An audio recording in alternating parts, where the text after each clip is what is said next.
What's going on, workforce? Brian Chris here, and today we actually have some speculative news as it's kind of been released and leaked that based off the investor call, the Final Fantasy is about as it enters into its 35th anniversary.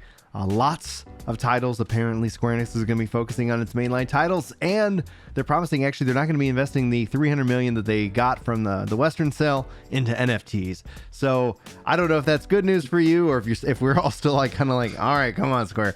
But thought we would dive into kind of this post over at RPG RPG fan in this case. Link will be in the description.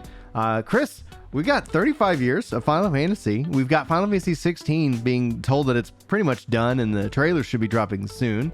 Do you want to just take us through this article itself, and then we can kind of talk about what we want to see with the 35? Sure.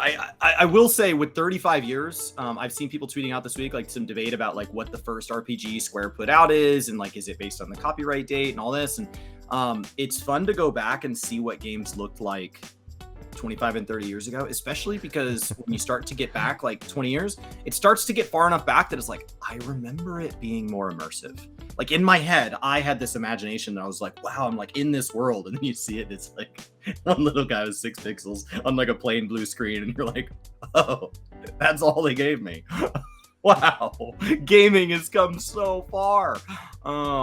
So with 35 years, they have said, when we're looking at interviews, when we're looking at the NVIDIA leaks, I think the obvious one in the room is, RPG fan here kind of lays out a list of what we could get. I think the first would have to be Final Fantasy 16. Yeah. I think they've got this list in a perfect order for me. Final Fantasy 16 is probably the most anticipated Final Fantasy game I've heard of in a long time. And we know nothing about it. Like They showed us like a combat trailer and people are like, that's it. I already love it. Like the game's going to be perfect. Like we know nothing about it. It's like a Bethesda title. Like we know nothing. I think that's still the best thing for it though, because one of the problems that we've had leading up to within Square, and one of the things Yoshi P has changed is that stop with this like, hey guys, we've decided to work on this game for 10 years. And what generally people end up incorrectly assuming is that 10 years equals better game, as opposed to 10 years means lots of human turnover, lots of restarts. Oh no, hopefully they actually release a game. Fractured. And 15 being that it actually just celebrated over 10 million sales for Final Fantasy 15. Congratulations. Now as we look into the future for 16 though, it's like 15 did kind of have that 10-year, curse where they had to reboot it. And then ultimately, we got what 15 is, and then they continued to improve it. And honestly, like I actually really did enjoy 15. My critique of that one game was, if you don't consume the entire universe, the movies, the YouTubes, like everything, then you're setting yourself, you're kind of limiting yourself onto this world. And I'm like, man, it's such an interesting lore, it's such an interesting world. And so if you get to experience the whole of it, then I think you have a greater appreciation for what 15 is. But 16, I think, is going to have a different kind of approach. And so honestly, I don't want to know anything about it until I'm ready to give them money. And so whether that's a pre-order or what have you, like tell me the date. Tell me if it's PS, 5 only to start, or if it is on PC as well. Like there's still back and forth on that. But I think 16 is your hardest hitting, franchise in this regards. But it's also coupled with, in this list on RPG Fan, Final Fantasy VII Remake Part 2, which everybody's been kind of wondering what's going on with that. Final Fantasy Pixels Remaster coming to console. The fact that I've got it on Steam is great. And once they let me actually order my Steam Deck, that will be very thrilling. But having that also add itself to console, I think would be a really good addition. The Final Fantasy IX Remake from the NVIDIA leaks, as well as the Final Fantasy Tactics Remaster, I think these are two things that people really, really want to see. Now, the question is that remake carries a heavy tag on it in terms of what we've seen with 7 Remake, as opposed to the word remaster, where they're basically kind of upscaling it and hopefully bringing it to PC. The only way I can play Tactics on PC right now is through BlueStacks. So I would hopefully and love to see them actually kind of make some kind of adjustments there in and of itself. But this is an incredible list. Like if this is like, that's perfect list. Oh, dude, it's everything in the I order want. that I want them. Yeah. Oh, seriously, that is the order that you want them in too as well. Okay, cool. That's why I pulled it. I was looking through articles, and this one I was like, wow, they even got the order like perfect. What? What is interesting though, like when I then look at these images and it's like, I just kind of laugh and chuckle to myself because all of this relies to everything in here with the exception of that's 6 and that isn't, that isn't like, I guess Final Fantasy 9, but I guess that's tying into the Pixel remasters. But I was like, I guess that's where that's tied into, but I was like, man, 9 remake. One of the things that, again, part of the leaks that we saw and everything from that leak continues to be proven true. So I have a high confidence that this would be a perfect time for them to kind of announce this and give this kind of details. But also gamers right now are kind of a little bit reeling because Final Fantasy 11 hasn't announced anything big for the game. It's just like, it's just kind of like existing and they got some campaigns and things like that. And they sat down with Yoshi P. And so what I'm concerned with is outside of everything here that's beautiful is that there's this continual hope, trail that people can say like, oh, just wait till they announce the 35th stuff. That's when the real news for 11's coming out. And honestly, at this point, I'm just like, man, why did they? I'm still frustrated. I said it at the day they announced it, but then when they said that they're working on something big for Final Fantasy 11, like 3 years ago, I was like, why did you say that?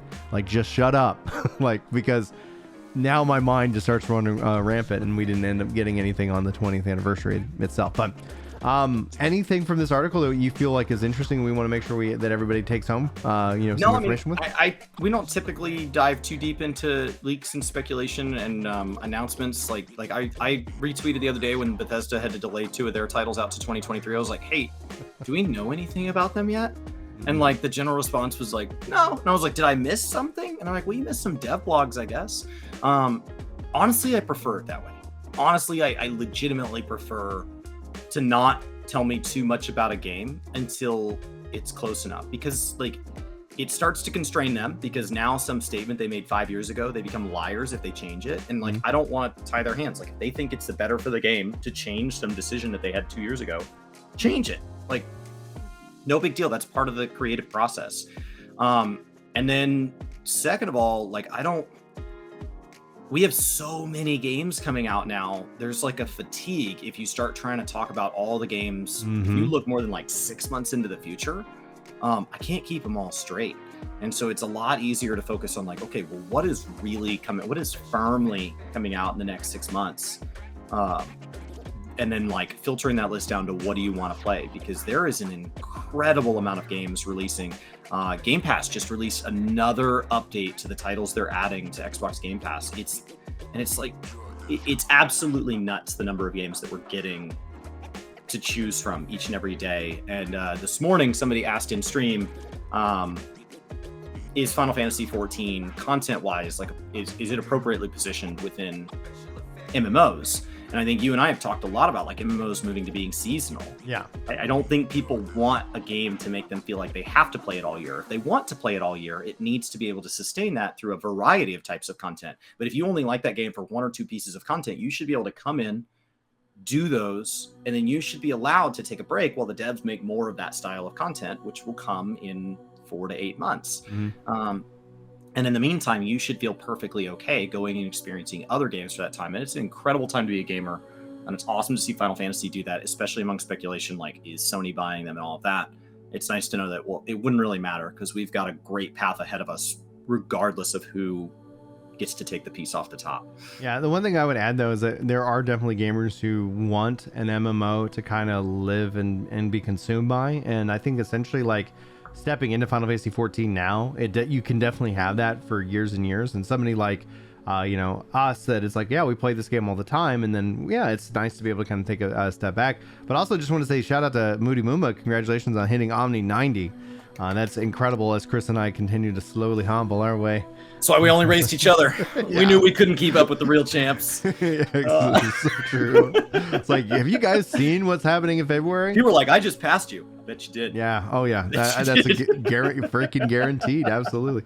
The goal is to make sure I don't get to the end of the race and be like, yeah, I hate this game now. But when we talk about that seasonal mindset, New World. Like, yeah, of course he is. We're within 5 levels of each other, so like whatever method of distraction he's using is somehow comparable to mine.